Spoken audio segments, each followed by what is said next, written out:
Assalamualaikum warahmatullahi wabarakatuh. Bismillah, innal hamdalillah nahmaduhu wa nasta'inuhu wa nastaghfiruh wa na'udzu billahi min shururi anfusina wa sayyiati a'malina. May yahdihillahu fala mudilla lahu wa may yudlil fala hadiya lahu. Asyhadu an la ilaha illallah wahdahu la syarika lahu wa asyhadu anna Muhammadan 'abduhu wa rasuluh. Ya ayyuhalladzina amanu taqullaha haqqa tuqatih wa la tamutunna illa wa antum muslimun. Ya ayyuhan nasu taqu rabbakumul ladzi khalaqakum min nafsin wahidah wa khalaqa minha zawjaha wa bassa minhuma rijalan katsiran wa nisaa'a wattaqullaha alladzi tasaaluna bihi wal arham innallaha kana 'alaykum raqiba. Ya ayyuhalladzina amanu taqullaha wa qulu qawlan sadida yuslih lakum a'malakum wa yaghfir lakum dhunubakum wa man yuti'illaha wa rasulahu faqad faza fawzan 'azima. Amma ba'du, fa inna asdaqal hadits kitabullah wa khairal hadi hadi Muhammadin sallallahu alaihi wa alihi wa sallam. Sharral umuri muhdatsatuha wa kullu muhdatsatin bid'ah wa kullu bid'atin dhalalah wa kullu dhalalatin finnar. Ma'asyiral muslimin wal muslimat rahimani wa rahimakumullah. Kita sudah panjang lebar membahas tentang tauhid bil asma' was sifat. Insyaallah pada kesempatan sore yang mulia ini kami akan memberikan poin-poin atau kesimpulan-kesimpulan pokok berkaitan dengan pembahasan yang sudah kita bahas. Yang pertama, Akhwatiddin wa akhwatillah rahimani wa rahimakumullah, berkaitan dengan kewajiban kita terhadap agama kita. Dijelaskan oleh Syekh Muhammad Ibn Shalih Al-Utsaimin rahimahullah ta'ala di dalam risalah beliau Haqqu Rabbil Bariyah fi Talkhisil Hamawiyah, di risalah yang beliau tulis sebagai ringkasan untuk memudahkan seorang memahami kitab Syekhul Islam, yaitu risalah Aqidah Al-Hamawiyah tulisan Syekhul Islam Taimiyah. Beliau mengatakan al-wajib 'alal 'abdi fi dinihi, yang wajib atas setiap hamba terhadap agamanya, huwa adalah ittiba'u ma qalahu Allah Ta'ala wa qalahu Rasuluhu Muhammadun sallallahu alaihi wa alihi wasallam. Kewajiban setiap hamba ini di dalam agamanya, yaitu al-Islam, adalah mengikuti segala yang telah difirmankan oleh Allah Subhanahu wa Ta'ala dan telah disabdakan oleh Rasulnya Muhammad sallallahu alaihi wa alihi wasallam. Mengikuti Allah dan Rasulnya wajibah. Kemudian wal khulafa ar-rasyidun al-mahdiyun min ba'dihi minat sahabah. Setelah itu juga diwajibkan di dalam agama ini kita mengikuti manhajnya para sahabat. Wattabi'ina lahum bi ihsan, dan kita menjalani jalan yang dijalani oleh orang-orang yang mengikuti jalan mereka para sahabat dengan cara yang baik. Ma'asyiral muslimin wal muslimat rahimani wa rahimakumullah. Andaikan kewajiban yang sangat asasi ini tadi betul-betul kita wujudkan di dalam kehidupan kita, saya katakan bahkan di dalam seluruh aspek kehidupan kita, maka kita akan mendapatkan kebaikan sebagaimana para sahabat mendapatkan kebaikan. Karena itu segala permasalahan yang terjadi pada diri kita atau di luar diri kita, penyelesaiannya ada pada agama Allah Subhanahu wa ta'ala. Ada di dalam langkah-langkah kita untuk mengikuti Allah Subhanahu wa taala, untuk mengikuti sunnah Rasulullah SAW, dan untuk mengikuti manhaj atau cara beragamanya para ashabi Rasulullah sallallahu alaihi wasallam. Karena itu segala hal atau segala bentuk dan sistem di dalam kita menjalani kehidupan ini yang menyimpang atau menyelisihi terhadap apa yang ada di dalamnya Allah Subhanahu wa taala, Rasulullah sallallahu alaihi wasallam dan para sahabatnya, berarti itu merupakan jalan yang salah. Allah Subhanahu wa taala memerintahkan kita ini untuk berupaya meraih jalan sehingga kita bisa sampai kepada Allah. Bisa sampai kepada mendapatkan ampunan Allah. Bisa sampai kepada mendapatkan surganya Allah. Allah menyatakan wasari'u ila maghfiratin min rabbikum wa jannatin 'arduha as-samawati wal ardh u'iddat lil muttaqin. Bersegeralah kalian berjalan menuju ampunan Allah Subhanahu wa taala dan menuju surganya Allah Subhanahu wa taala yang seluas langit dan bumi, yang itu Allah siapkan untuk orang-orang yang bertakwa. Mustahil Allah memerintahkan supaya kita ini menuju ke sana, lalu Allah membiarkan kita memilih jalan sendiri dalam keadaan manusia itu bodoh, tidak tahu. Dengan itu Allah menurunkan syariat ini, baik dengan firman-Nya secara langsung dalam Al-Quran, atau penjelasan dari itu melalui sabda Rasulnya sallallahu alaihi wasallam, atau bagaimana cara mempraktekannya melalui contoh dari Nabi kita Muhammad SAW bersama ashabihi al-kiram radhiyallahu anhum ajma'in. Karena itu tidak ada jalan dan cara untuk menjadi seorang yang bertakwa kepada Allah kecuali dengan jalan yang telah ditempuh oleh para sahabat.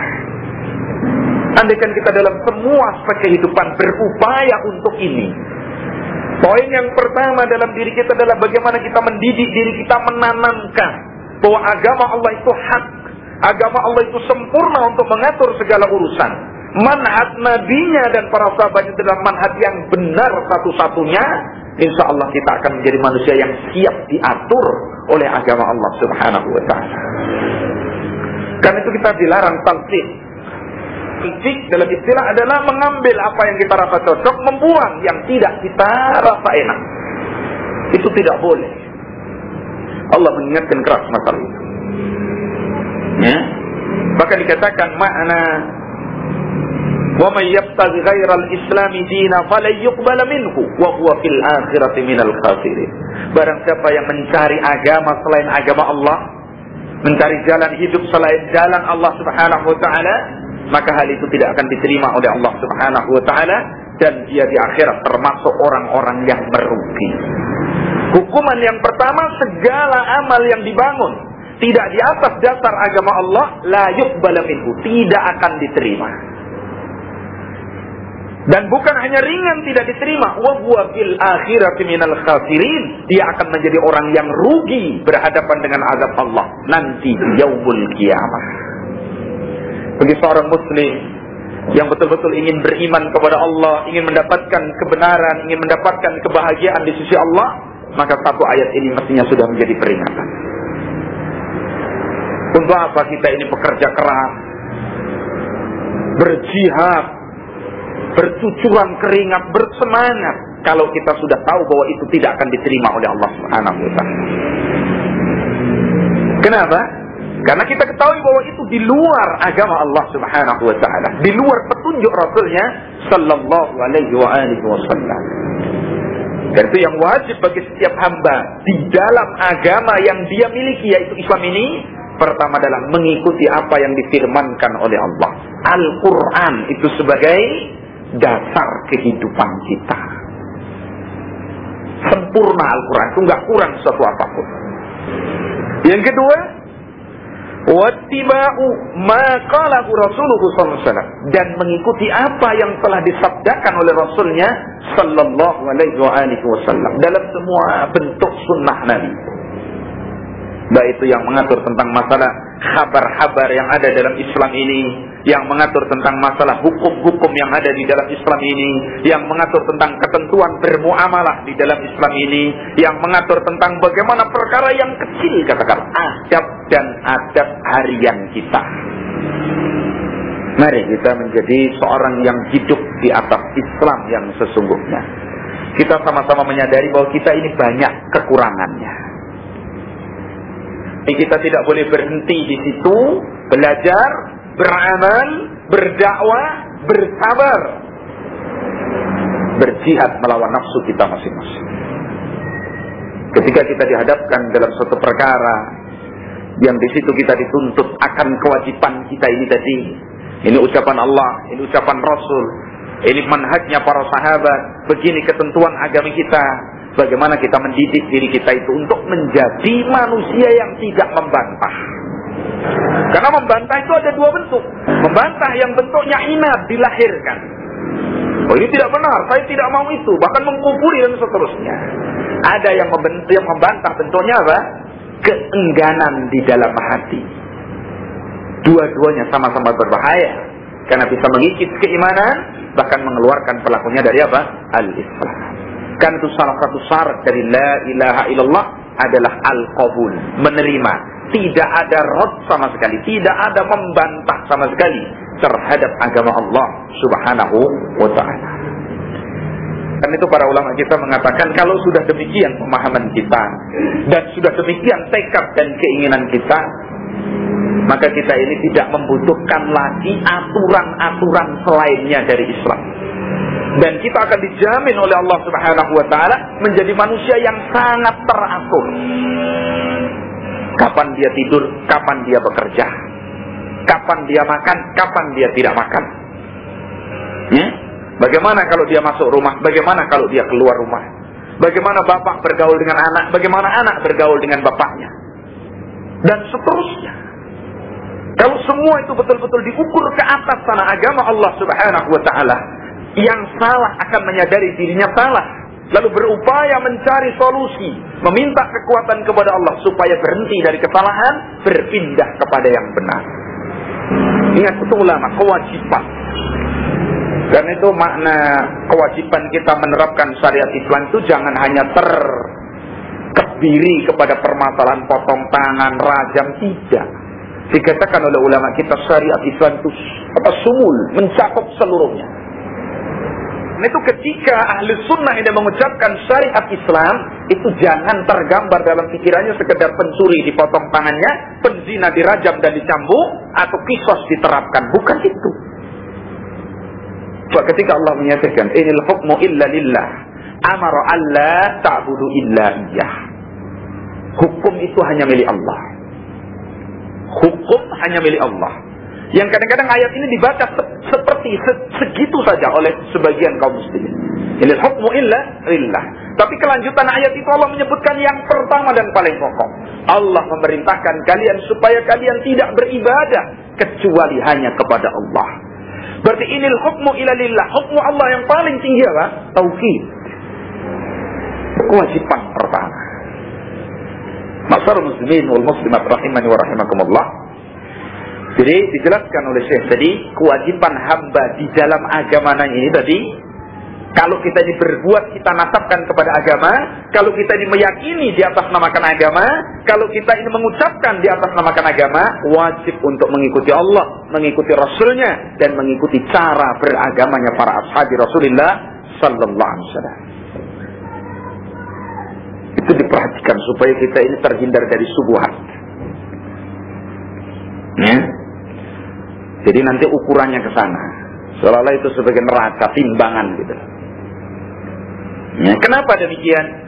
Kata beliau, "Wadzalika anna Allah ba'atha Muhammadan sallallahu alaihi wa alihi wasallam bil bayyinati wal huda." Yang demikian itu karena Allah Subhanahu wa taala mengutus Rasulnya Muhammad SAW itu dengan penjelasan, dengan keterangan, wal huda, dan petunjuk.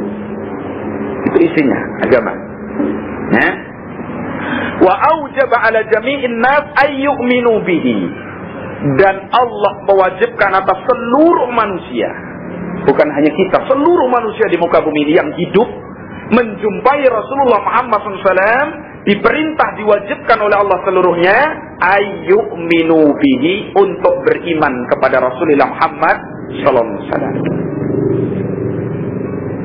Kewajiban dari Allah SWT. Jadi makna beriman bukan sekedar kita mengakui Nabi kita Muhammad, bersama itu kemudian kita kesampingkan syariatnya, bukan. Sebagaimana maklum bagi kita bahwasanya iman itu terdiri dari apa? Pembenaran dalam hati, ucapan dengan lisan, wujud dalam amal perbuatan. Nah, wa yattabi'uhu dhahiran wa batinan, dan Allah Subhanahu wa taala mewajibkan kepada kita ini untuk mengikuti Rasulullah sallallahu alaihi wa alihi wasallam, baik secara lahir maupun batin. Manusia ini kan terdiri dari dua, lahir dan batin. Jadi pertama Allah mewajibkan kepada kita untuk beriman kepada Rasulullah SAW, kemudian Allah mewajibkan kita itu untuk mengikuti Rasulullah SAW lahir dan batin. Jadi sini mengharuskan kita ini belajar bagaimana batin Rasulullah SAW dan bagaimana lahirnya Rasulullah SAW. Jadi Allah menyatakan dalam Al-Quran, laqad kana lakum fi Rasulillahi uswatun hasanah. Sungguh telah ada pada kalian, untuk kalian itu, pada diri Rasulullah sallallahu alaihi wasallam itu suri tauladan yang bagus. Uswatun hasanah. Di situ Allah tidak memerinci satu tanpa yang lain. Allah memutlakkan, laqad kana lakum fi Rasulillah, mutlak. Sungguh telah ada bagi kalian pada pribadi Rasulullah. Itu apa? Uswatun hasanah, suri tauladan yang bagus. Wa qala ta'ala, Allah Subhanahu wa taala berfirman dalam surat Al-A'raf. Allah menyatakan, qul ya ayyuhan nas. Ini memerintah kepada Rasulullah Muhammad SAW. Katakan ya Nabi Allah Muhammad, wahai seluruh manusia. Itu bukan hanya mukminnya saja, seluruh manusia. Jadi Rasulullah diperintah oleh Allah untuk berkhutbah di hadapan manusia.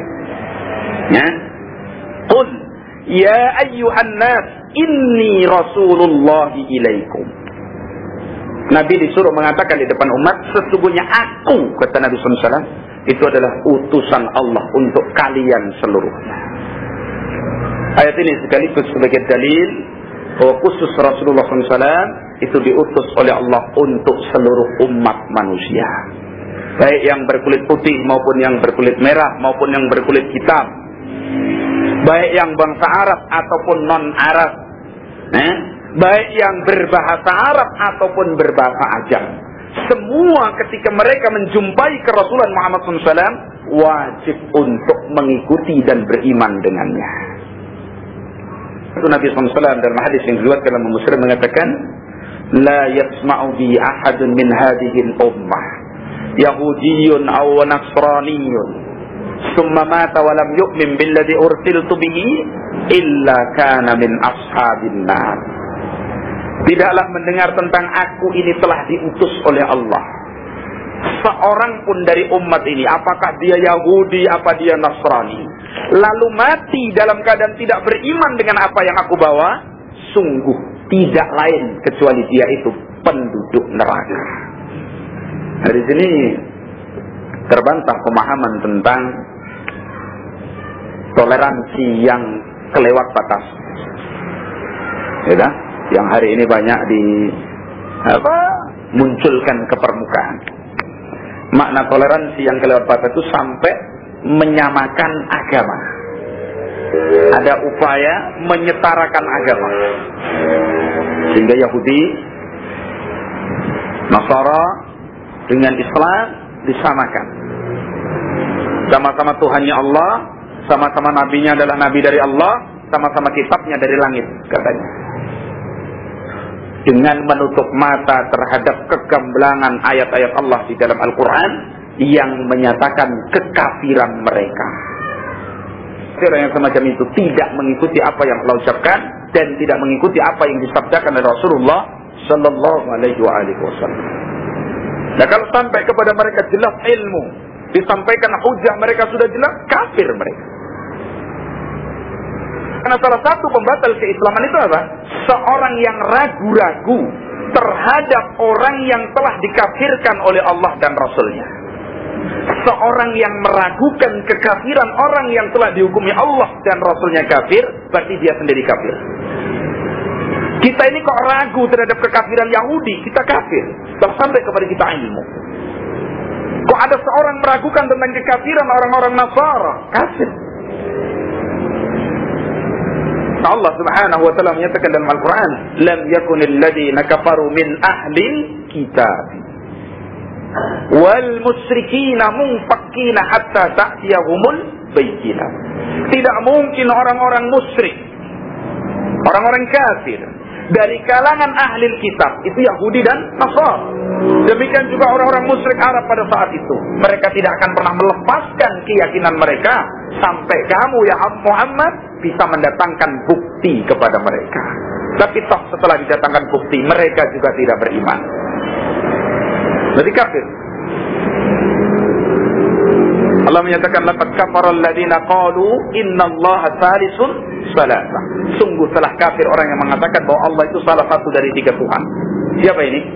Nasara. Orang Nasara itu mengatakan Allah itu kan salah satu dari 3 Tuhan toh.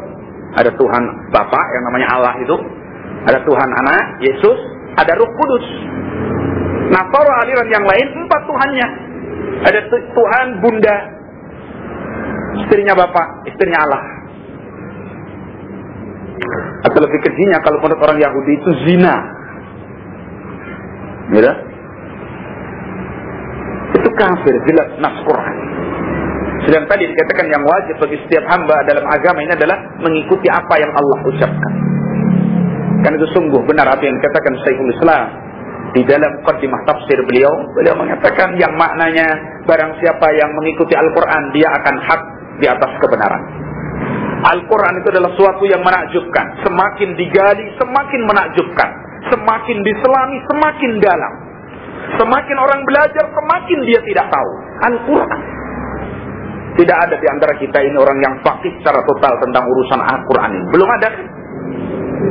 Katakanlah kita memahami 1 surat dalam Al-Quran yang pendek, katakanlah. Dengan pemahaman yang benar, itu sudah membuahkan ilmu yang masalah luasnya.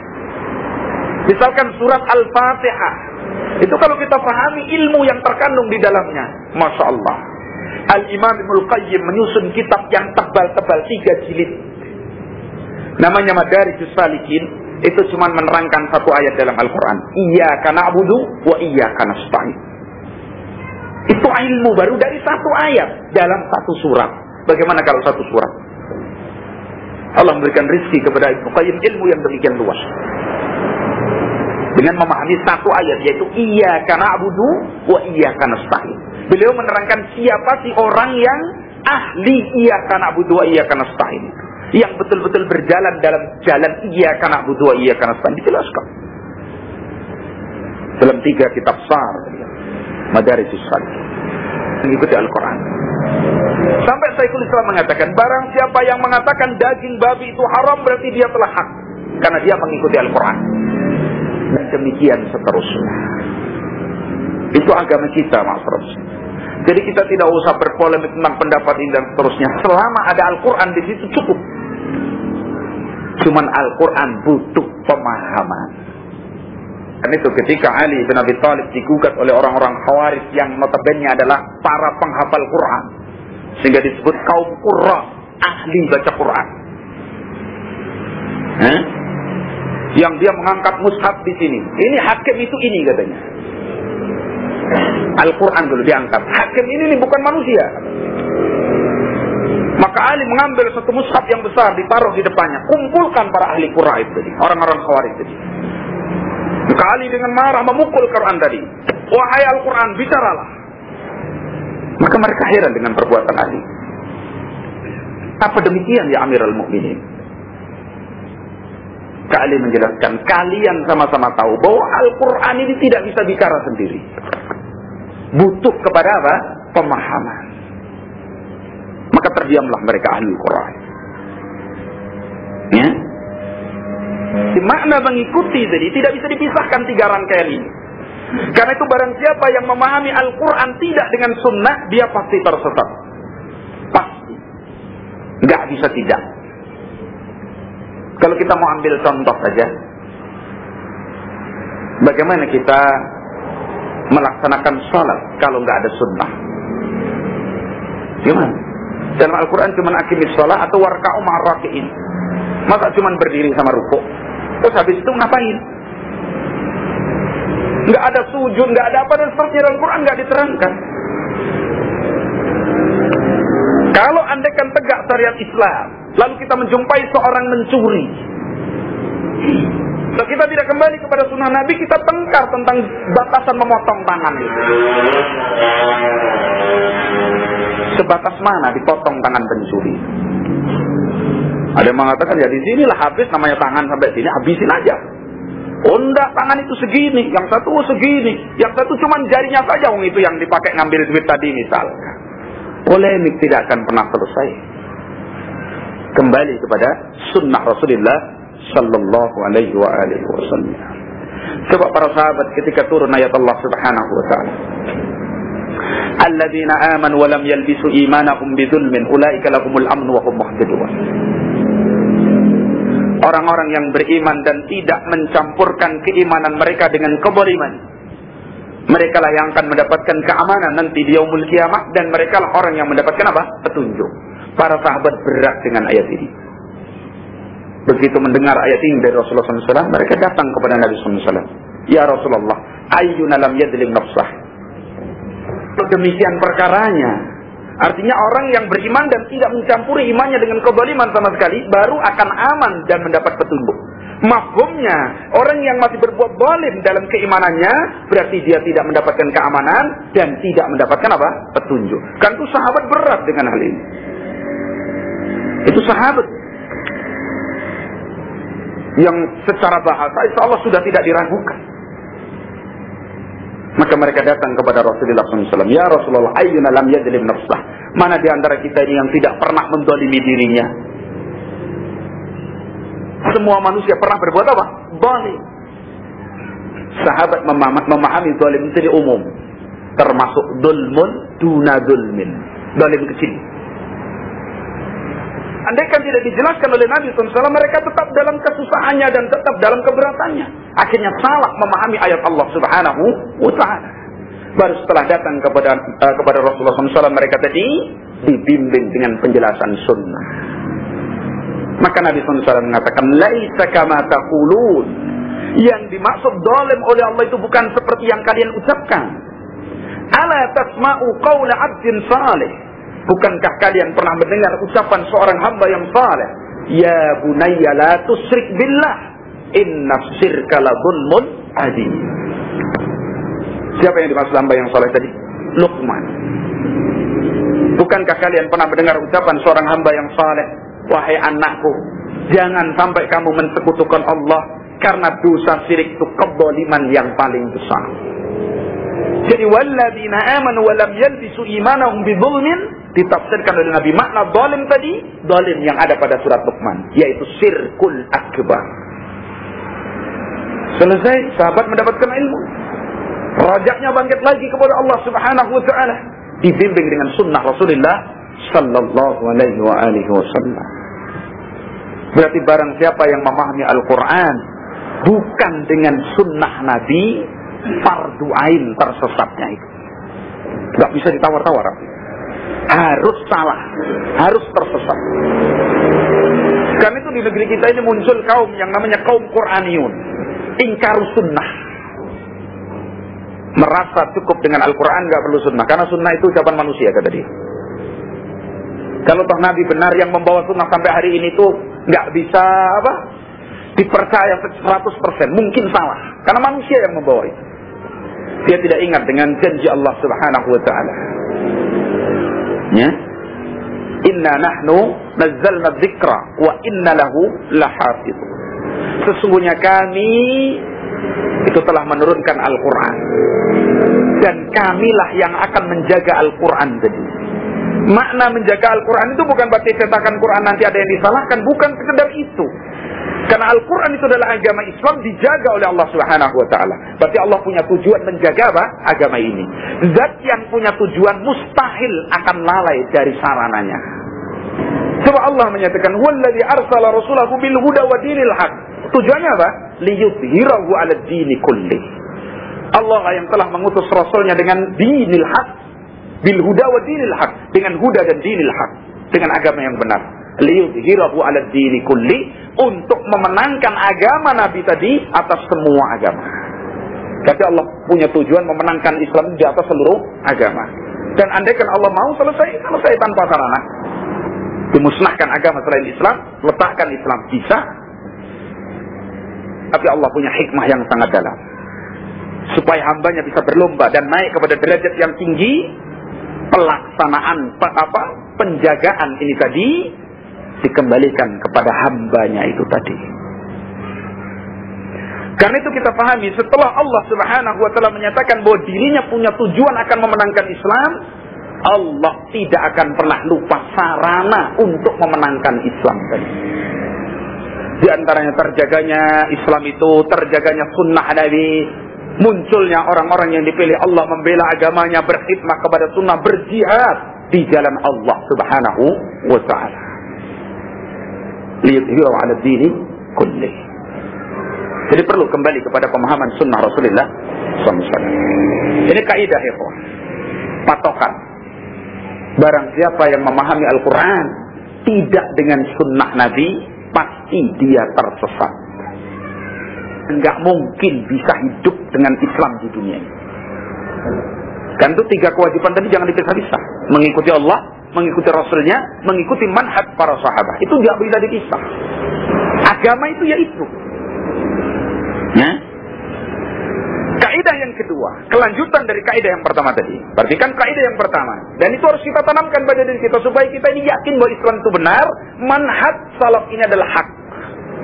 Jadi nggak ragu-ragu lagi. Ada orang bicara semanis apapun, kalau itu di luar manhaj salaf berarti ya masalah, kita tinggalkan gitu. Bahwasanya Al-Quran ini tidak mungkin dipahami kecuali dengan sunnah. Barang siapa yang memahami Al-Quran bukan dengan sunnah Nabi, pasti tersesat. Dan contoh itu banyak. Orang Khawarij memahami Al-Quran bukan dengan sunnah Nabi, bukan dengan manhajus salaf, pakai pikiran masing-masing dan perasaannya sendiri-sendiri. Turun ayat Allah tadi, inil hukmu illa lillah, hukum itu hanya milik Allah. Kok dilihat Ali itu mengangkat Abu Musa al-Ash'ari, Muawiyah kok mengangkat sahabat Amr bin Al-As radhiyallahu anhu. Berarti itu manusia. Terus dipahami sendiri, berarti Ali telah berhukum dengan hukum selain hukum Allah, yaitu hukum manusia. Sedang Allah menyatakan, "Wa man lam yahkum bima anzalallahu fa ulaika humul kafirun." Siapa yang mencari hukum atau menerapkan hukum selain yang Allah turunkan, berarti dia adalah orang kafir. Berarti Ali kafir. Berarti Muawiyah kafir. Berarti 2 hakim tadi kafir. Berarti yang setuju dengannya kafir. Pemahaman sendiri. Karena itu pada suatu siang didatangi oleh Abdullah bin Abbas. Ketika mereka beralasan, kenapa kalian keluar dari Ali? Mereka mengatakan, karena Ali berhukum dengan hukum manusia. Padahal Allah menyatakan, inil hukmu illa lillah. Kata Abdullah bin Abbas, maukah kalau aku kabarkan kepada kalian sesuatu dari kalamullah yang membuat kalian kembali dan rujuk kepada kebenaran? Iya, kata mereka. Dikabarkan oleh Ibn Abbas tentang ayat Allah, apabila suami istri terjadi percekcokan yang sudah tidak mungkin lagi didamaikan, maka hendaklah dari pihak suami mengutus seorang hakim dan pihak istri mengutus seorang hakim untuk memutuskan perkara keduanya. Lalu Ibn Abbas menantang mereka, katakan, apakah hukum tentang kehormatan seorang wanita itu lebih harus didahulukan daripada darah kaum muslimin yang demikian banyak? Bisa dipahami maksudnya.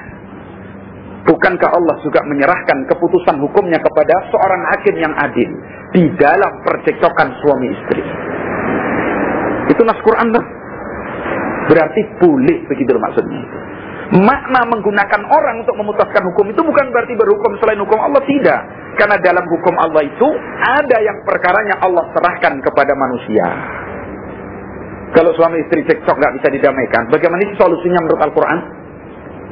Pihak istri mengutus seorang hakim, pihak suami mengutus seorang hakim rundingan untuk untuk memutuskan perkara suami istri tadi. Ini hukum manusia atau hukum Allah?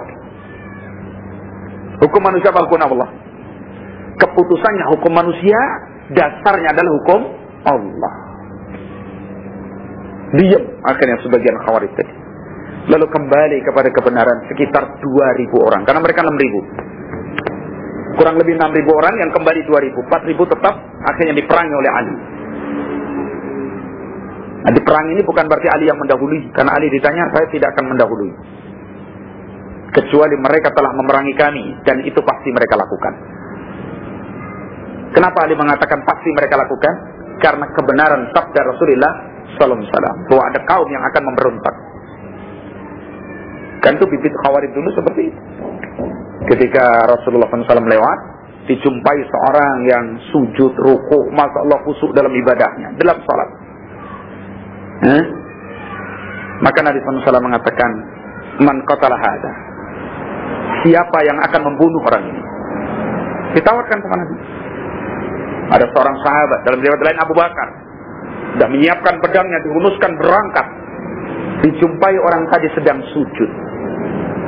Gak bisa, dia balik kepada Rasulullah SAW. Ya Rasulullah, bagaimana saya membunuh orang yang sedang sholat? Nabi SAW mengatakan, Man yaqtulu hada, siapa yang membunuh orang itu? Ada orang kedua, dalam riwayat Umar, asah pedangnya, berangkat. Dijumpai dia sedang rukuk pula. Namanya orang Khawarij itu sholatnya Masya Allah. Balik lagi, sebagaimana Abu Bakar. Maka ketika Ali datang kepada Nabi SAW mengatakan, Man yaqtulu hada, siapa yang bisa membunuh orang itu tadi? Maka Ali menyiapkan diri, ana ya Rasulullah. Kata Nabi SAW, anta in wajadta. Kamu, kalau kamu masih jumpai. Begitu Ali sampai di tempat orang sudah tidak ada. Itu isyarat dari Nabi SAW. Bahwa anak cucunya orang ini tadi akan berhadapan dengan siapa? Ali bin Abi Thalib. Sampai Nabi SAW mengatakan, Lau kutila hadha, la yahtalifu isnani min ummati. Andaikan orang ini jadi terbunuh, tidak akan pernah ada perselisihan dari umatku itu sekalipun dari 2 orang. Enggak ada. Itu menunjukkan besarnya fitnah Al-Khawarij. Andaikan orang itu tadi dibunuh, tidak akan berselisih umatku itu 2 orang saja, tidak apalagi lebih. Sumber perselisihan dan fitnah. Bidah. Menyimpang dari mana? Dari sunnah. Dengan pemahaman. Karena itu ketika datang kepada mereka dalam kisah tadi, Abdullah bin Abbas mengatakan, saya datang mewakili anak paman Rasulullah SAW, Amirul Mukminin, dan menantu Nabi SAW. Dan saya datang atas nama para sahabat, yang Quran itu turun kepada mereka. Dan merekalah yang paling paham terhadap tafsirnya. Coba ini. Ibn Abbas berdalil dengan apa? Manhaj sahabat. Dan aku tidak menjumpai seorang pun dari mereka bersama kalian. Maknanya apa? Berarti kalian di atas kesesatan. Karena andaikan kalian di atas kebenaran, minimal ada satu sahabat saja yang bergabung dengan mereka. Semua sahabat gak ada yang bersama Khawarij. Sedang Khawarij dalilnya apa? Al-Quran. Menunjukkan itu sekedar pemahaman mereka saja, tidak diambil dari pemahaman sunnah Rasulullah SAW. Itu bahayanya. Memahami agama tidak dibimbing dengan pemahaman yang benar. Bahayanya seperti itu. Coba orang mengatakan, menukil kadang ayat Allah Subhanahu wa ta'ala. Ya? Dikatakan dalam ayat katakan amal soleh dan ucapan yang bagus itu yarfa'u, diangkat oleh Allah Subhanahu wa ta'ala. Kemudian juga menukil ayat Allah, ma yalfidu min qaulin illa ladayhi raqibun atid. Tidaklah terlafazkan dari lisan seorang satu lafaz saja kecuali ada malaikat yang mengawasi dan mencatatnya. Lalu orang dengan pemahamannya sendiri mengatakan, lah apa jeleknya kalau kita ini mengucapkan nawaitu sholli ketika sholat? Bukankah itu ucapan yang bagus? Karena digunakan untuk beribadah kepada Allah. Nah kalau itu bagus, berarti amal soleh yang akan diangkat kepada Allah Taala. Dan kalau itu ucapan yang bagus, akan dicatat oleh malaikat yang mencatat sebagai suatu bentuk kebaikan. Bagi orang yang awam itu merupakan suatu hal yang jempolan sehingga diamalkan menjadi suatu amal soleh. Tidak dipahami bahwa ucapan itu tidak pernah dipahami oleh Rasulullah dan tidak pernah dipahami oleh para sahabat. padahal Al-Quran itu turun kepada mereka. Itu contoh kecil. Terus madaratnya apa kira-kira? Madaratnya itu mengotori ibadah salat, ibadah wudhu, ibadah haji, ibadah yang lain. Kotor dengan sebab satu lafaz yang tidak pernah berasal dari Rasulullah SAW. Nah, itu kita jangan biasa mentolerir terjadinya perbuatan bid'ah sekalipun kecil. Lah biarlah baru segitu kok. Nah, kalau dia berbuat bid'ah wajar lah. Namanya bukan seorang ustadz atau bukan seorang alim. Lah dengan pewajaran mendingan daripada itu membuat kadang-kadang kita ini lemah di dalam ingkarul mungkar. Perhatikan ucapan Abdullah bin Umar radhiyallahu anhu. Andaikan aku ini melihat api menyala memberangus di sudut masjid yang akan menghabiskan masjid, lebih aku cintai dan lebih aku sukai pemandangan seperti itu daripada aku melihat satu perbuatan bid'ah tidak ada seorang pun yang mengingkarinya. Coba memandang ada api memberangus masjid dipandang itu lebih disenangi. Ya, katakanlah tontonan yang lebih disenangi, padahal itu juga gak baik. Untuk menggambarkan beratnya bid'ah itu tadi. Itu lebih saya cintai, lebih saya sukai daripada aku melihat satu kebid'ahan gak ada seorang pun yang mengingkarinya. Sekarang siapa yang mengingkari bid'ah? Dalil bid'ah leluasa, terbang ke sana sini menyampaikan kalimatnya, nggak terusik, nggak terganggu dan seterusnya. Bahkan berupaya untuk menghempas ahli sunnah. Sekali itu terjadi di luar sana, oke lah. Bagaimana dengan saudara kita? Tumbuhkan khair. Seorang muslim yang mencintai saudaranya, dia tidak akan ridho saudaranya terperosok kepada jurang maksiat, terperosok kepada jurang kebid'ahan, apalagi jurang kesyirikan. Maka manakala melihat saudara ini akan melakukan sesuatu yang akan menyimpang dari sunnah, segera tegur. Kok dengan teguran itu jawabannya barangkali lebih, barangkali kalimat kasar atau mungkin agak dan bagaimana, misalkan tidak sebagaimana biasanya. Sabar. Kenapa? Kita mempergauli manusia itu karena Allah, bukan karena diri kita. Coba kita pergauli orang itu ketika seperti itu, kok kembalikannya jelek. Kalau kita balas kejelekan dengan kejelekan, berarti kita semisal dia. Tidak ibadah. Karena itu suatu kalimat yang sangat bagus kalau kita pahami dari hadis Rasulullah SAW. Datang seorang sahabat kepada Nabi Rasulullah SAW. Ya Rasulullah, ausini. Ya Rasulullah, berilah wasiat kepadaku. Qala la taqdab, jangan marah. Qala, berkata lagi orang ini, ausini ya Rasulullah. Qala la taqdab, jangan marah. Yang ketiga kali mengatakan, ausini ya Rasulullah. Qala la taqdab, jangan marah. 3 kali diulang oleh Rasulullah SAW. Apa maknanya? Jangan kamu marah kalau cuma sebab dirimu sendiri. Itu kata Al-Imam Ibnu Qayyim, man arafa nafsahu arafa rabbahu. Siapa yang kenal kepada dirinya, dia akan kenal kepada Rabbnya. Kita ini cuma makhluk. Kita ini cuma hamba Allah. Tidak layak marah yang kita sandarkan kepada sesuatu yang agung cuma karena diri kita yang makhluk. Dan itu Rasulullah SAW, kalau cuma perkara pribadi dirinya tidak marah. Tapi kalau diangkat dan dilanggar larangan dan hukum Allah, baru Nabi SAW marah. Coba kenapa kita marah? Kadang-kadang kita marah itu nggak tahu sebabnya. Sudah kadang wajahnya nggak karu-karuan bentuknya, tapi nggak ngerti sebabnya. Jadi ketika kita bergaul dengan orang yang katanya kita cintai karena Allah Subhanahu Wa Taala, betul-betul karena Allah. Kalau pelanggaran dia cuma karena saya misalkan, yang itu sebatas pelanggaran kepada makhluk seperti saya, ya nggak usah, lepaskan cinta itu tetap. Karena kita ibadah kepada Allah SWT. Jadi bermuamalah itu seperti sholat, misalkan seperti itu. Nah sholat itu kalau kita nggak diridhoi manusia, apa berhenti kita sholat?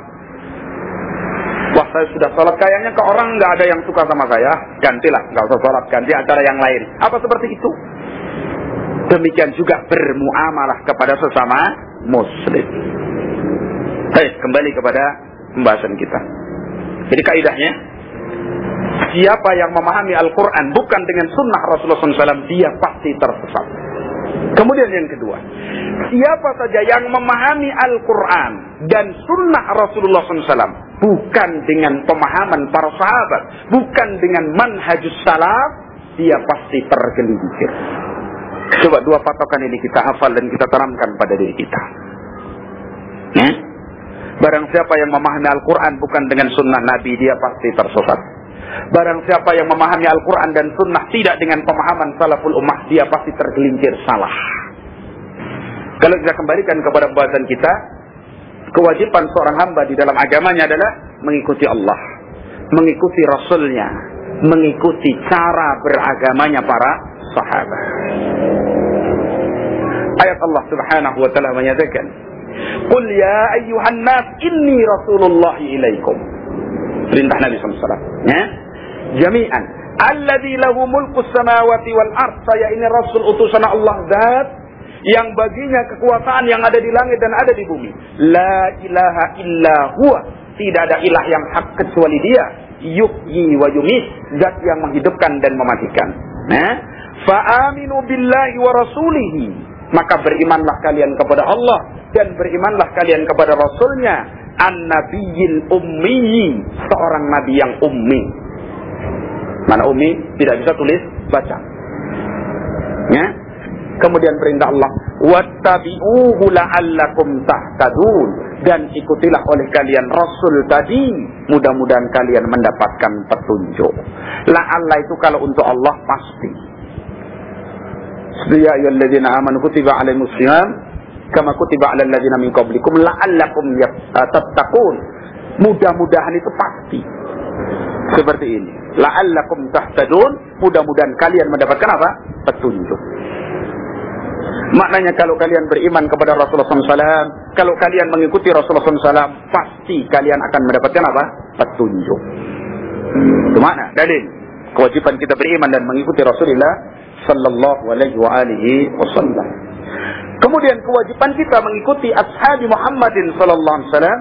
Faqala Nabi SAW dalam hadis yang diriwayatkan oleh Imam Tirmidzi dalam Kitabul Ilm dan juga diriwayatkan oleh Imam Abu Daud, Imam Ibn Majah, Imam Ahmad dan selainnya dari Ashabus Sunan. Qala Rasulullah SAW dalam hadis yang panjang, Nabi mengatakan, "Alaikum bisunnati."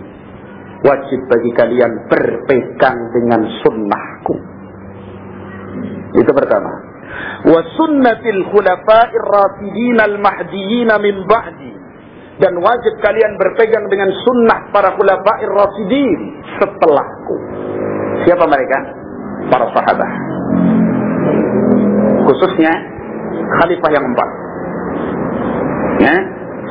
Wa addu 'alaiha, tamassaku biha, pegang teguh sunnah tadi. Wa addu 'alaiha bin nawajid, gigit sunnah tadi dengan gigi geraham. Para ulama menerangkan kenapa dijelaskan nawajid gigi geraham, karena seorang yang menggigit dengan kuat itu dengan gigi gerahamnya. Adapun orang kalau gigit di sini ditarik bisa lepas giginya. Tapi kalau digigit dengan gigi geraham maka dia akan kuat, kokoh. Karena Nabi SAW mengibaratkan dengan apa? Wa addu 'alaiha bin nawajid, gigit dengan gigi geraham. Sunnah tadi. Pegang teguh dia. Lafaz yang lain ketika ini kan hadis tentang perselisihan umat. Dalam hadis yang diriwayatkan oleh Bukhari dalam hadis panjang Hudzaifah bin Yaman itu, ketika Hudzaifah menyatakan, "Ya Rasulullah, kalau di kalangan kita nanti tidak ada imam dan tidak ada jamaatul muslimin, bagaimana petunjukmu?" Kata Nabi SAW, "Fa'tazil tilkal firqa kullaha." Tinggalkan semua kelompok-kelompok yang ada dari kebid'ahan itu. Walau anta addu ala asli sajaratin. Sekalipun kamu harus menggigit sebuah akar pohon. Hatta yudrikakal maut, sampai menemuimu kematian, wa anta ala dzalik. Sedang kamu tetap menggigit akar pohon itu. Ulama mengibaratkan yang dimaksud dengan akar pohon adalah sunnah Rasulullah Sallallahu Alaihi Wasallam. Digigit. Diperintah Rasulullah Sallallahu Alaihi Wasallam. Ya. Alaikum bisunnati wa sunnatil khulafa'ir rasidin al-mahdiyyin min ba'di, tamassaku biha, pegang teguh dia, wa addu 'alaiha bin nawajid. Gigit dengan gigi geraham. Lalu Nabi SAW setelah memberikan solusi melakukan tahdzir, peringatan. Kata Nabi SAW, wa iyyakum wa muhdatsatil umur. jauhi oleh kalian perkara-perkara yang baru.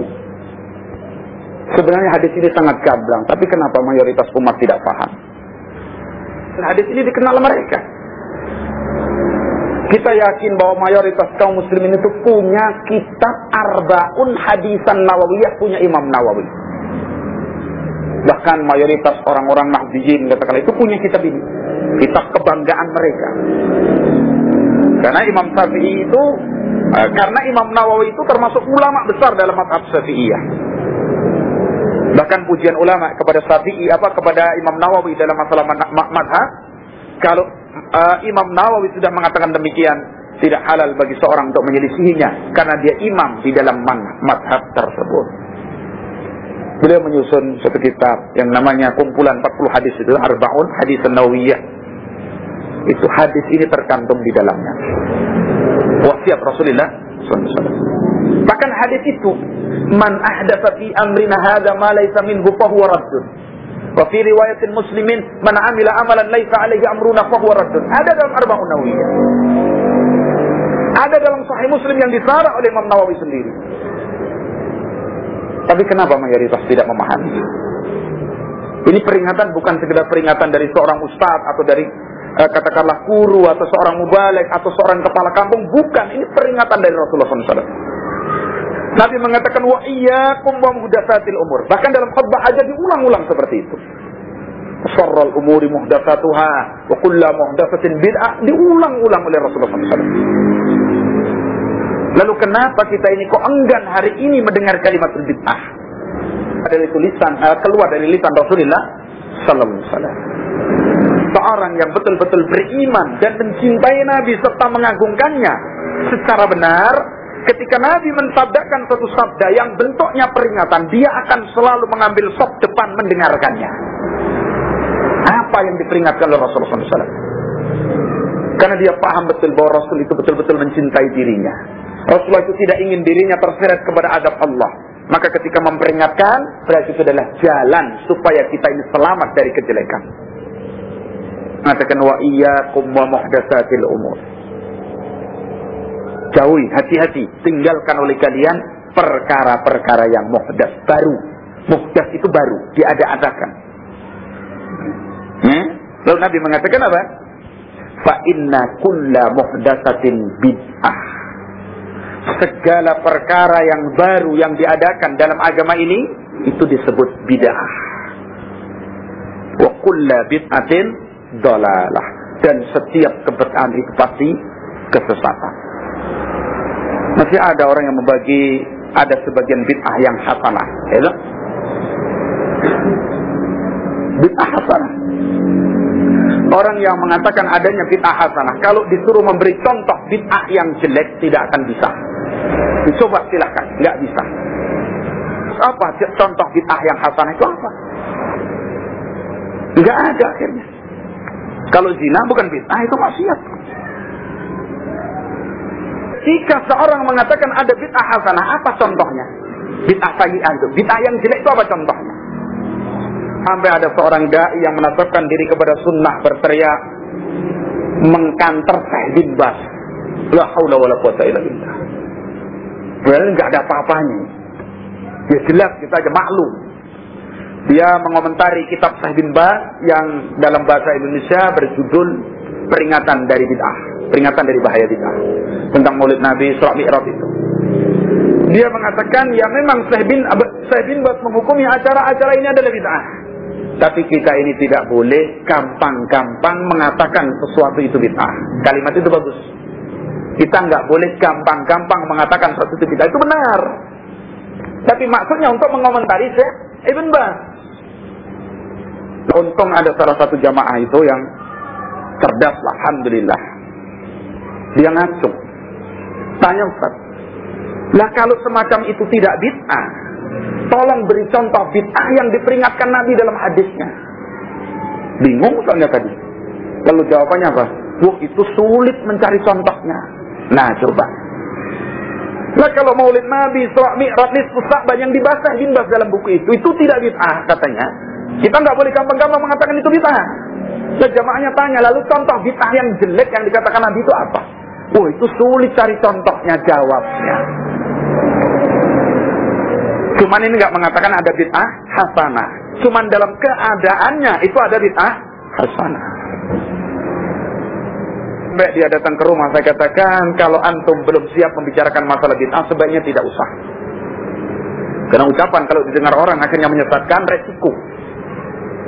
Jadi sebaiknya belajar atau mengajarkan yang lain. Waktu itu, cuman dia tidak terima hal itu. Itu Allah alam bisawab, sampai hari ini nggak pernah ketemu lagi.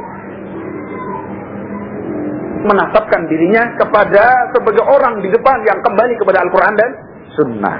Cuman ilmunya diolah dengan pemikiran orang-orang hari ini, akhirnya tidak kokoh dalam manhajnya. Allah yahdi, mudah-mudahan Allah beri petunjuk kepadanya. Demikian. Sekarang kalau orang mengatakan ada bid'ah hasanah, nggak ada bid'ah jelek itu. Dia mengatakan, lo bid'ah yang jelek itu sholat misalkan duhur 7 rakaat itu jelek, itu bid'ah sayyi'ah. Ya, kita katakan, Nabi kan mengatakan bahwa sholat itu sebaik-baik perbuatan.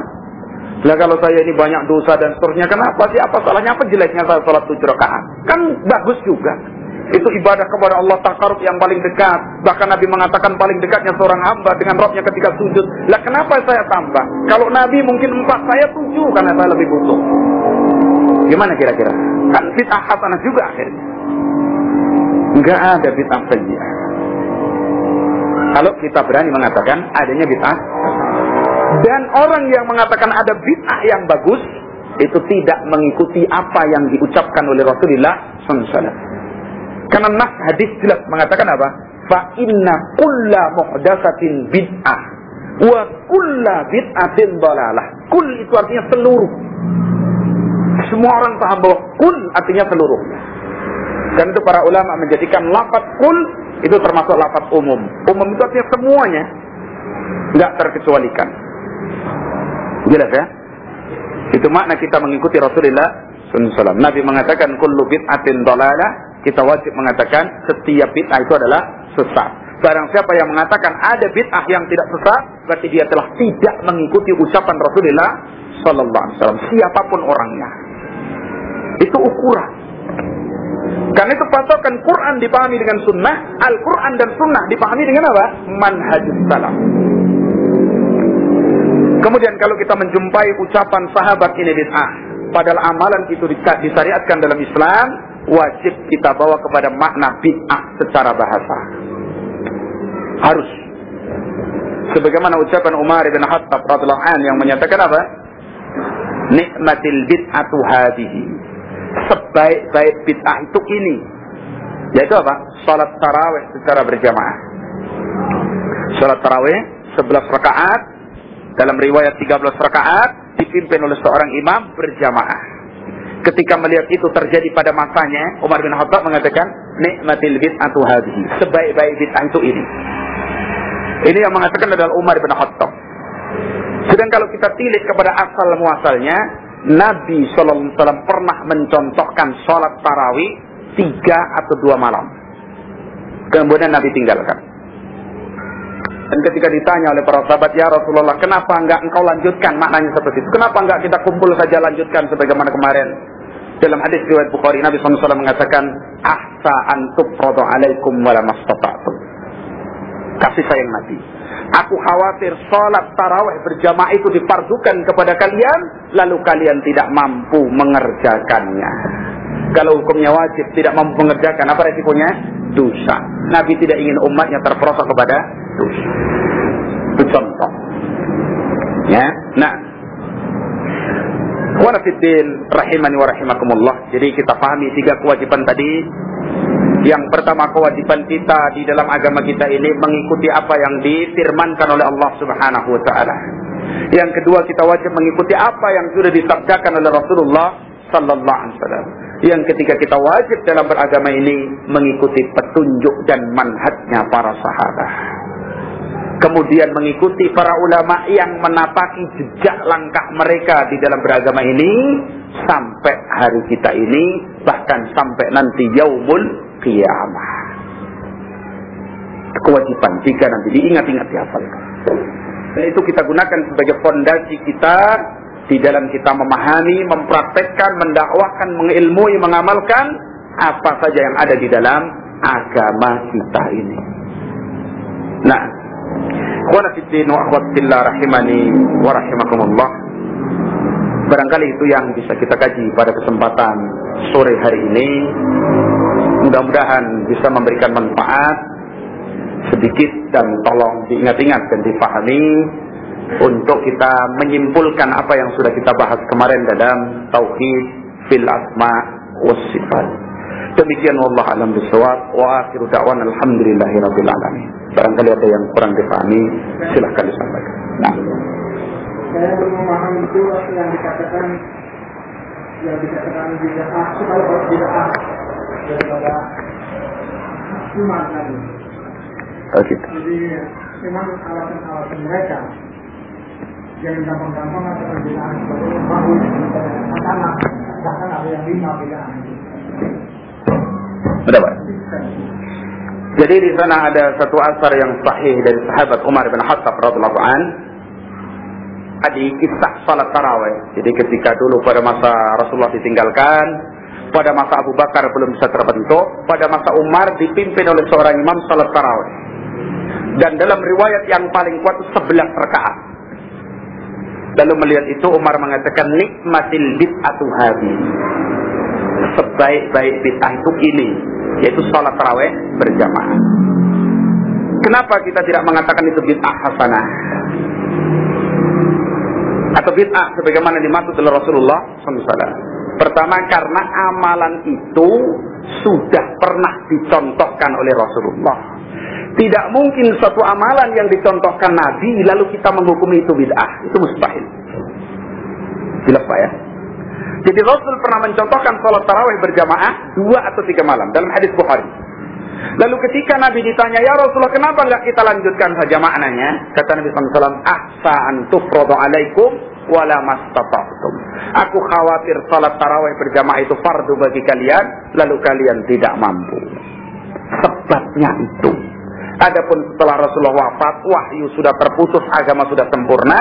Apa yang wajib tetap wajib, yang tidak wajib tidak akan pernah berubah menjadi apa? Wajib. Bisa dipahami baik. Demikian. Wallahu a'lam bishawab. Ada pertanyaan, apakah hukum antar mertua dan menantu? Mohon mahram atau bukan mahram? Bolehkah antar mertua dan menantu, laki-laki atau perempuan, berbicara tanpa menggunakan hijab? Mohon penjelasan. Mertua dengan menantu itu seperti orang tua sendiri. Nggak ada, itu bukan mahram, tapi mahram yang ya seperti anak dengan bapaknya, sama saja. Jadi kalau saya dengan mertua perempuan saya itu ya seperti ibu saya sendiri. Hatta misalkan istri saya ini entah dengan sebab apa barangkali batal pernikahan saya, katakanlah, lalu saya tidak lagi menikah atau berkumpul dengan istrinya apa dengan anaknya tadi, bukan lagi statusnya kita, itu tetap orang tua kita. Dengan sebab kita menikahi anaknya. Jelas ya? Itu mertua. Jadi mertua baik laki atau perempuan itu seperti orang tua kita. Sekalipun batasannya tentu tidak seperti orang tua kita dalam hal-hal yang terkhususkan. Jelas ya itu ya? Jadi saya ulangi, misalkan saya ini punya anak perempuan atau punya anak laki-laki, lalu saya punya menantu perempuan. Berarti menantu perempuan saya itu ya seperti anak saya sendiri. Kalau nanti dicerai oleh anak saya, nggak boleh saya menikahi dia. Karena anak yang terlahir dari anak saya tadi itu cucu saya. Jadi seperti anak lah. Ya, benar. Jadi boleh, tapi makna tanpa menggunakan hijab itu perlu dibatasi. Karena kadang-kadang orang salah paham, tanpa hijab itu terus bebas. Pakai celana sekian, pakai kaos sekian, di depan mertua, nongkrong begini ngobrolnya misalkan. Ini nggak bener. Jangankan sama mertua, sama bapaknya sendiri seperti itu nggak boleh. Ya? Kemarin sudah dijelaskan, yang tidak ada aurat suami istri, tak, selain itu nggak ada. Jadi makna orang tua kepada anak putrinya itu mahram, yang katakanlah tidak perlu hijab, itu tapi anak perempuan itu apalagi sudah besar, itu harus pakai pakaian yang bagus. Ya paling nggak leher, lengan, betis, rambut, itu aja. Adapun kok sampai Lebih dari itu sekalipun orang tua bapak saja tidak boleh. Apalagi mertua. Berapa banyak fitnah yang terjadi toh antara bapak terhadap anaknya. Kita sering dengar seperti itu. Coba, bapak makan anaknya sendiri. Anaknya mau dimakan sama bapaknya. Gara-gara apa? Keluar dari rel syariat. Ya namanya bapaknya juga laki-laki. Yang kadang-kadang bekal imannya wallahu a'lam bishawab. Melihat anaknya barangkali tidak bisa berpakaian yang benar, setan masuklah pada dirinya. Anak nggak lagi digambarkan sebagai darah dagingnya, tapi sebagai orang lain dan bangsanya. Ya sudah. Coba Islam itu kan indah kalau kita pakai aturannya seperti itu. Ya, jadi sekalipun mahram itu jangan terus dari Sabang sampai Merauke mahram, bukan begitu. Jadi ada batasannya. Kan itu hadis Nabi SAW. Kalau seorang wanita itu mati di tengah kumpulan laki-laki, kok tidak ada suami itu mampu memandikannya, nggak ada kaum wanita, tayamum. Kenapa? Hidup dan mati seorang muslim sama hukumnya. Jadi ini hati-hati loh ya. Kita ini kalau ada orang mati jangan nonton yang waktu dimandikan itu, jangan. Kita ini nggak bisa menjamin diri kita selamat. Kesempatan setan membuat lisan kita ini bicara yang nggak bagus. Dan itu bukan tontonan. Kan itu kesalahan fatal dari sebagian kaum muslimin, kalau jenazah keluarganya waktu dimandikan bawa keluar malahan. Lalu saya berikan petunjuk bahwasanya janganlah dikeluarkan jenazah itu kecuali telah dikafani agar terjaga auratnya. Karena aurat saudara kita sama muslim itu hidup dan mati sama. Kalau dia punya belang di sini, hidupnya nggak boleh untuk dibicarakan karena itu aib dia, matinya pun seperti itu. Nah, itu ya. Jadi jangan dibawa keluar cuma tabir dikit terus ditonton semua orang. Kasihan. Sekarang kalau kita punya anak pingsan nggak mati, pingsan gitu. Terus dalam keadaan mungkin nggak berpakaian seperti itu. Apakah boleh kita taruh di luar kemudian ditonton orang? Boleh apa nggak boleh? Nah kalau hidup nggak boleh, kenapa matinya boleh? Dijaga kehormatan saudara sama muslim. Yang nonton dan yang membolehkan dan yang mengeluarkan itu bersekutu dalam kesalahan. Itu bukan tontonan. Karena kita ini kadang nggak sabar. Mati kecelakaan berutuh kakinya, jarinya hilang satu loh, coba ini. Nggak sabar kita ini. Disuruh setan bicara begitu. Yang lain nambahin, oh iya kok. Tadi saya lihat malah tangannya juga, nambahin. Akhirnya si jenazah itu dibicarakan kehormatannya oleh kita yang masih hidup. Belum kita melaksanakan kewajiban kepada saudara kita yang telah mati, sudah kita habisi dulu kehormatan. La haula wala quwwata illa billah. Nah, tambahan penjelasan. Ada keterangan bahwa dalam tubuh kita terdapat 320 ruas tulang. Wallah alam, ini saya nggak ngerti ini perinciannya. Ya nanti dihitung sendirilah ya. Nah, yang setiap harinya harus diberikan sedekah, dan sedekahnya cukup dengan 2 rakaat salat duha. Mohon penjelasan tentang hal tersebut. Ini saya nggak menjumpainya. Tapi kalau hadis Nabi SAW, likulli sulama sedekah. Sulama itu persendian tadi. Setiap persendian tulang itu ada sedekahnya. Ada kebaikan, ada pahala. Karena itu ketika seorang sholat apapun, bergerak semua persendian, itu sudah mendapatkan pahala masing-masing dari Allah Subhanahu wa Ta'ala. Coba perhatikan, kita sholatkan Allahu Akbar, setiap persendian gerak, rukuk, sujud. Itu setiap gerak itu tadi sudah dihitung sebagai sedekah masing-masing. Inilah yang Allah berikan kepada kita. Dan itu perbanyaklah amal ibadah supaya kita ini banyak bersedekah. Salat sunnah. Karena setiap sulama, setiap persendian itu ada kebaikan dan sedekahnya. Kalau kita pakai tubuh kita ini. Ya, nah, wallahu a'lam bishawab. Adapun tentang kekhususan itu pada salat duha, saya belum tahu dalilnya. Sekarang salawat badriyah, banyak sekali macamnya. Salawat yang bagaimana menurut sunnah yang benar. Terima kasih. salawat kepada Rasulullah SAW yang benar menurut sunnah. Minimal itu adalah sallallahu alaihi wasallam. Atau Allahumma salli ala Muhammad. Itu yang paling minimal. Atau Allahumma salli ala Muhammad wa ala ali Muhammad. Bisa. Kalau mau panjang dan sempurna, salawatnya sama dengan ketika salat. Salawat Ibrahimiyah itu. Allahumma salli ala Muhammad wa ala ali Muhammad kama sallaita ala Ibrahim wa ala ali Ibrahim innaka Hamidum Majid. Allahumma barik ala Muhammad wa ala ali Muhammad kama barakta ala Ibrahim wa ala ali Ibrahim innaka Hamidum Majid. Itu yang sempurna. Atau yang lain. Karena ada beberapa itu ya, ada 6 atau 5 macam itu. Nah, itu yang sempurna. Minimalnya Allahumma salli ala Muhammad. Sudah cukup. Ya. Dan Nabi SAW mengatakan, al-bakhilu man dzukirtu indahu falam yusalli alayya. Seorang yang bakhil itu adalah seorang yang namaku disebut di sisinya, dia tidak mau salawat kepadaku. Bakhil itu. Bahkan didoakan jelek oleh Jibril. Ketika Rasul naik mimbar itu Nabi mengatakan amin, amin, amin 3 kali. Sahabat nggak ngerti kenapa Nabi tiba-tiba amin. Kata sahabat, ya Rasulullah, alama amanta, apa yang kau aminkan? Maka Nabi SAW mengatakan di antaranya tadi Jibril datang kepada saya, lalu dia berdoa. Lalu Jibril memerintahkan saya untuk mengucapkan amin. Maka Jibril mengatakan, sungguh merugi dan kecelakaan bagi seorang ya Muhammad yang namamu disebutkan di hadapannya, dia tidak mau bersalawat kepadamu. Ucapkan amin, faqultu amin. Maka saya aminkan. Didoakan Jibril tidak baik.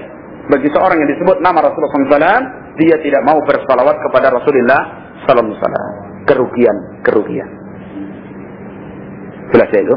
Nah, wallahu a'lam bissawab. Adapun salawat badriyah, salawat apalagi itu, nariyah, salawat macam-macam itu tinggalkan. Itu semua bikinan manusia yang menyelisihi sunnah Rasulullah SAW. Kita meninggalkan salawat bentuk semacam itu bukan berarti kita tidak memuliakan dan mencintai Nabi. Tapi cara mencintai Nabi adalah dengan mengikuti syariatnya. Nah.